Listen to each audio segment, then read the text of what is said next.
پھر انہیں لگتا ہے کہ جیسے پہلے بھی ڈی چوک میں ہم نے کنٹرول کیا، سیف سٹی ہے ہمارا، 26 نومبر سے گولیاں ماری، تو انہیں لگتا ہے کہ اسلام آباد میں اگر عمران خان کو اگر یہاں شفٹ کر دیں، کیسز ملتوی یہیں سے کیس خان کے سنتے رہیں اور یہیں ہم کہیں عمران خان تو یہاں شفٹ ہوئے ہیں، پھر دنیا کو ہم میسج بھی دے دیں گے۔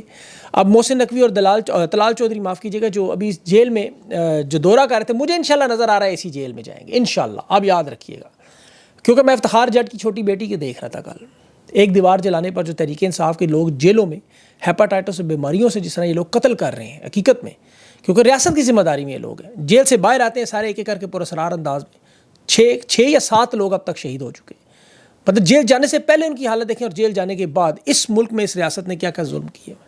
تو انشاءاللہ یہ ظالم اپنے انجام کو پہنچیں گے۔ کوئی یزید و فرعون بھی تو یہی سمجھتے تھے کہ وہ سدا بیٹھے رہیں گے، اس میں آگے چل کے بات کرتا ہوں۔ ابھی اختلاف رائے پہ وہ ایک نوجوان اشال نامی ایکس پر محرم کے مہینے میں اس کا پورا خاندان اٹھا لیا، حالانکہ اس کی میں نے کوئی ٹویٹس کوئی ایسا بیان نہیں دیکھا۔ یہ ضرور پنجاب پولیس کر رہی ہے، مریم نواز کی آپ کو پتہ جو مسلح جتھا ہے، یہ جتنی بھی تحریک انصاف کے لوگوں کے ساتھ پولیس کی طرف سے وارداتیں پنجاب میں ہوتی ہیں، اس میں زیادہ تر یہ لوگ بھی شامل ہیں، یہ یاد رکھیے گا۔ بہرحال انشاءاللہ وہ وقت ضرور آئے گا۔ آج خان کے ساتھ ملاقاتوں کا بڑا اہم دن ہے۔ ایک تو ظاہر ہے آپ نے دیکھا جو عدالتوں میں بھی فیصلہ آیا مخصوص نشستوں کا، مال غنیمت لوٹ مار کر کے نشستیں چھینی انہوں نے، پھر پیٹرول کی مہنگائی آپ نے دیکھی، جو بجٹ کا معاملہ ہوا، پھر تحریک انصاف کا خیبر پختونخوا کے بڑے اہم معاملات خان سے ڈسکس ہوں گے، اور 2 ہفتے کی ڈیڈ لائن ختم ہوئی ہے، خان نے اب لائے عمل کیا دینا ہے، احتجاجی تحریک کریں گے کیا کریں، یہ اب ڈیالہ جیل کی طرف سب کی نظر ہے، وہ انشاءاللہ اگلے ویلاگ میں آپ کے سامنے رکھوں گا۔ دیکھیں خان کے اعصاب لوہے کے بنے، یہ آپ سنتے رہتے ہیں، اس میں تو کوئی دو رائے نہیں ہے، وہ تو الحمدللہ اسٹرانگ ایک اسٹیٹس مین ہے۔ تحریک انصاف کے لیڈرشپ کو میں دیکھ رہا ہوں، ان کے بھی دل لوہے کے بن گئے، تنقید کرتے ہیں، انہیں رگڑا لگاتے ہیں، جس طرح اسٹیبلشمنٹ کے فارم 47 کی ڈھٹائی اور بے شرمی سے آئین جمہوریت کا جنازہ نکال کر سن لیتے ہیں۔ اب تحریک انصاف کے لوگ بھی اس طرح ہوتے جا رہے ہیں۔ علی بن گنڈا پور کا ایک بیان دیکھا، بڑے غصے میں تھے جی، بڑا غصہ کہ میں جی صرف عمران خان کو جواب دوں، میرا لیڈر صرف وہ ہے۔ 22 تاریخ کو انہوں نے ابھی بجٹ پاس کیا اور کہا پولیٹیکل کمیٹی کا فیصلہ ہے، حالانکہ خان کا تو واضح حکم تھا بجٹ پاس نہیں کرنا، تو پھر پولیٹیکل کمیٹی کی بات کیسے مان لی کر لیڈر خان ہے؟ تو ان کے پاس ابھی ایک سیکرٹ فنڈ بھی خفیہ جو وزیر اعلیٰ کی سوابدید 5 کروڑ سے 20 کروڑ اور 20 کروڑ سے 50 کروڑ ہو گیا، فنڈ کہاں جا رہا ہے کوئی پتہ نہیں، اور یہ بجٹ کا معاملہ ہے کہ وہ خان سے بجٹ ڈسکس کرنا تھا نا۔ اگر یہ اپنا تھوڑا سا غصہ ان لکی مروت پہ ڈرون حملے پر دکھا دیتے تو یقین کرے عوام ان سے تھوڑی سی متاثر ضرور ہوتی۔ FIR کروانا تو چلے بہت بڑی بات ہے نا خان کی، حالانکہ واضح ہدایت ہے، وہ یہ مذمت تک نہیں کرتے۔ خود کا حملے میں سیکورٹی اہلکاروں کی عیادت کے لیے گئے، گلدستے لے کے، اچھی بات ہے، آپ وزیر اعلیٰ ہیں، آپ کا کام ہے، لیکن جو زخمی سویلین اور بچے ہیں ڈرون حملے میں، ان کے پاس کیوں نہیں جاتے؟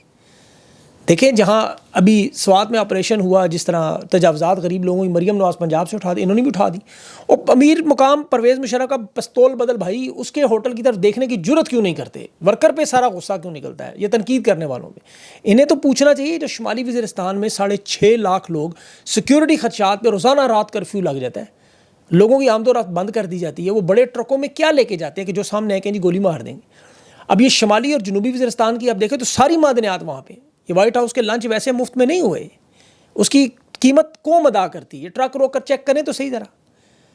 ابھی اس میں دیکھیں بہت ساری اور بھی چیزیں ہیں، لیکن جو اہم بات میں نے آپ سے کرنی ہے اور آپ نے لوگوں کے ساتھ، اپنے دوستوں کے ساتھ، ہر ایک کے ساتھ شیئر بھی کرنی ہے کہ ریاست دیکھیں کرنے کے جا رہے۔ پہلے میں وہ منصوبہ بتاتا ہوں۔ 27ویں ترمیم، یہ سب کو پتہ ہے، مخصوص نشستیں اسی واردات کی ایک کڑی تھی۔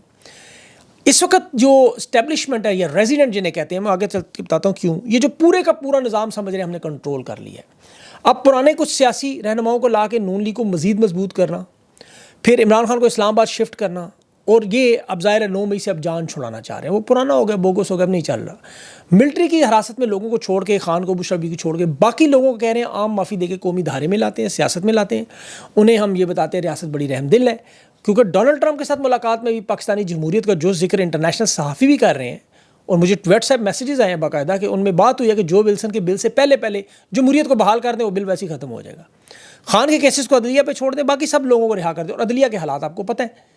اب تحریک انصاف کے رہنماؤں کو توڑیں، انہیں نون لیگ اور پیپلز پارٹی میں شامل کریں، بالکل وہی منصوبہ ہر ڈکٹیٹر کی طرح۔ مشرف نے کاف لیگ بنائی تھی، آپ کو یاد ہے، یہ نئی جماعت نہیں بنانا چاہ رہے، یہ انہی جماعتوں میں ان کو ایڈجسٹ کرنے کی کوشش، اور اس میں تحریک انصاف کے بہت سے لوگوں کے نام آ رہے ہیں، اور زیادہ تر وہی لوگ ہیں جن کے 26ویں ترمیم کے دوران بھی ہم لوگ نام لیتے رہے۔ اور الیکشن کمیشن کے معاملات، الیکشن کمشنر سردار سکندر سلطان آج ابھی تک موجود ہے، اسے ہٹانے کی ضرورت نہیں ہے، جب تک وہ ہے ہٹایا تو جج امین الدین خان یا یہ افریدی جیسا کوئی اور لے آئیں۔ اور شہباز شریف سے تو کہہ رہے ہیں اسٹیبلشمنٹ اتنی خوش ہے، وہ کہہ رہے ہیں یہ ہماری کمر پہ خارج کرتا ہے، ہم اس کی کمر پہ خارج کرتے ہیں، اور نظام کو ہم بہترین چلا رہے ہیں، یہ ان کے منع بھائی نے بھی دعویٰ کیا ویسے۔ انہیں لگ رہا ہے کہ آپ ہمارے خلاف کوئی پرامن مزاحمت نہیں ہوگی، کوئی بڑا احتجاج نہیں ہوگا، اور یہی میرے خیال میں ان کی سب سے بڑی بھول ہے، کیونکہ دیکھیں ہمیشہ راکھ میں سے چنگاریاں نکلتی ہیں۔ ہر طاقتور یہ سوچ کے کہتا ہے میں اتنا مضبوط ہوں گا مجھے کوئی ہلا نہیں سکتا، کرسی پہ ہاتھ مار مار کے سارے ڈکٹیٹر کہتے تھے، اور پھر پیروں تلے زمین سرکتی ہے اور پتہ ہی نہیں چلتا۔ آپ ان کی 3 سال کی وارداتوں کو بیٹھ کے ذرا کسی دن دیکھیں۔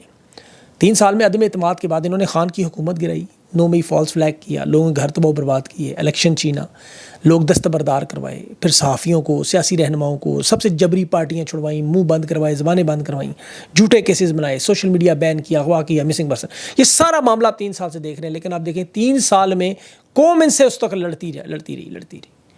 اب ان کے پاس سارے ہتھیار ختم ہو چکے ہیں، اب اور کچھ بھی آپ کو استعمال نہیں کر سکتے۔ آخری ہتھیار ہے ان کا، ان تمام طاقتور لوگوں کا فارمولہ ہے مایوسی۔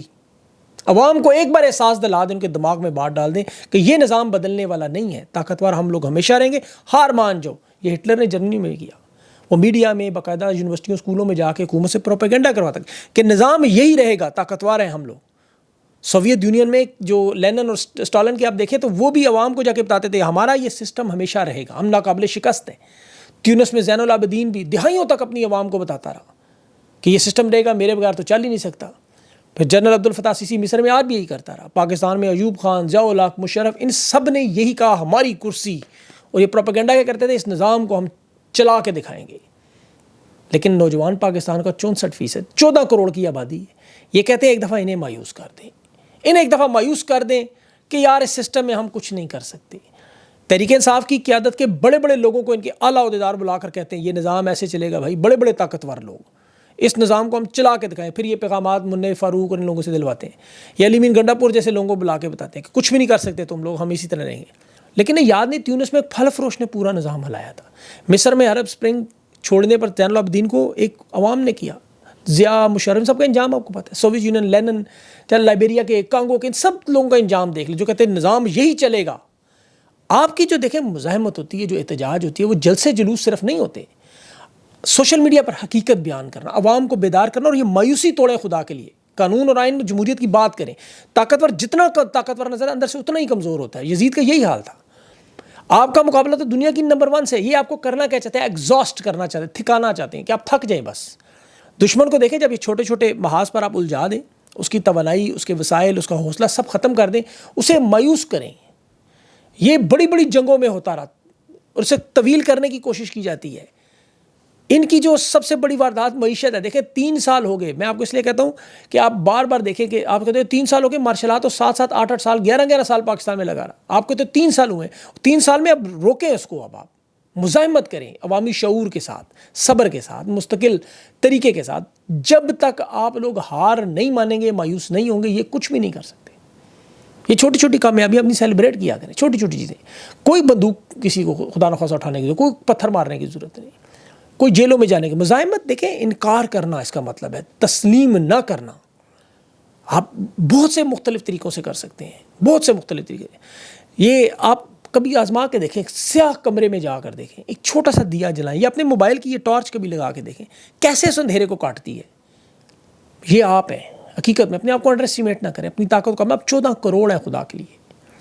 اس وقت پاکستان میں جو سسٹم ہے دیکھیں، وہ ریزیڈنٹ کی حکومت، ریزیڈنٹ وہ ایسٹ انڈیا کمپنی میں کیا ہوتا تھا برِ صغیر میں، اس وقت کے جو حکمران تھے، بادشاہ تھے، انہیں کہا جائے عیاشی کریں، خزانے کی لوٹ مار کریں، شباب مجرے کریں، اچھے اچھے کھانے کھائیں، اور بہترین گھوڑے شکار، کشتی رانی وغیرہ کریں۔ حکومت کا کام کیا ہے؟ ریزیڈنٹ کا دفتر کرتا ہے، جو انگریز کا دفتر تھا۔ وہ زراعت، صنعت، معیشت، تنخواہیں، فوج، سب کچھ اس ریزیڈنٹ کے ہاتھ میں ہوتا تھا، انگریز کے۔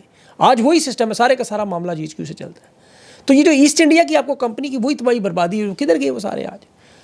انہیں تکلیف ہوتی ہے معیشت سے، یاد رکھیں، کیونکہ ان کا ہر دعویٰ آپ اٹھا کے دیکھ لیں، جب بھی آتے ہیں ہم 1 سال میں دودھ شہد کی نہریں میں، خارجہ پالیسی میں ہم یہ کر دیں گے، وہ کر دیں گے۔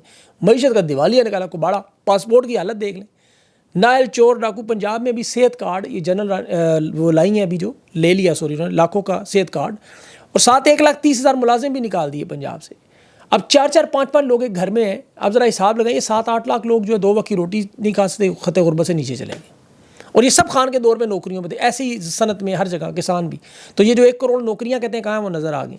ابھی کیو ایس یونیورسٹی کی میں رینکنگ دیکھ رہا تھا، 350 یونیورسٹیوں میں ایک بھی پاکستان کی نہیں، دور دور تک۔ 40 سال سے ان کا ملک پہ قبضہ ہے نون لیگ زرداری کا، 15 سال سے عوام کو منجن میں لیپ ٹاپ بانٹتے جا رہے ہیں، اور کتنے کہ تم نے یونیورسٹیوں کے بڑے بڑے پروفیسر پیدا کر دی۔ اقوام متحدہ کہتا ہے کہ ہر ملک کا جی ڈی پی کے حساب سے 6% تعلیم پہ کم از کم خرچ ہو، کم از کم. ان کا پنجاب کا 137 ارب کا بجٹ، خیبر پختونخوا ان سے 3 گنا چھوٹا اور وہاں 363 ارب کا بجٹ. ان کا ٹوٹل بجٹ پورے پاکستان کا 0.8% ہے. اب اندازہ کریں یہ ان کی تعلیم پہ ساری ہو، کیونکہ انہیں وہ بریانی کھانے والے، قیمے نان پہ ناچنے والے، یا گدے کا گوشت آپ کو پتا نا کھوتا خوری، کیونکہ گدا بکتا ہے آپ کو بہت، جنہیں 149 کا پیٹرول مہنگا لگتا تھا آج 266 کا آج بھی سستا لگ رہا ہے. اب انہیں بندہ کیا سمجھائے. آپ خود میرے ایک بڑے اچھے دوست سپریم کورٹ کے وکیل، وہ مجھے کہہ رہے تھے یار پیٹرول ٹھیک ہے گزارا ہے. میں نے کہا 149 کا آپ کو کہتے نہیں وہ بڑا مہنگا پڑتا تھا ہمیں، کیونکہ ہمارے پاس اتنے پیسے نہیں تھے، اور آج ان کے حالات کے آج اس سے بھی بدتر ہے. تو اس کی وجہ خوراک ہے، اس کی وجہ خوراک ہے. میں نے اندازہ لگایا، میں نے تھوڑی سی انویسٹیگیشن کی، کھاتے کیا ہیں. پتہ کرایا ایک ہوٹل سے لاہور کے، اور میں آپ کو بڑی پکی بات کر رہی ہوں، مذاق نہیں ہے. میں نے ایک ہوٹل سے پتہ کرایا، میں نام نہیں لینا چاہتا، واہ حقیقی معنوں میں گدوں کا گوشت ملتا تھا. وہ بھائی صاحب کا دماغ اسی لیے. تو بہرحال اب ان پہ کیا بات کریں. اپنا خیال رکھیں، انشاءاللہ اگلے ویلاگ میں مزید تفصیلات. مجھے اجازت نہیں، اللہ حافظ.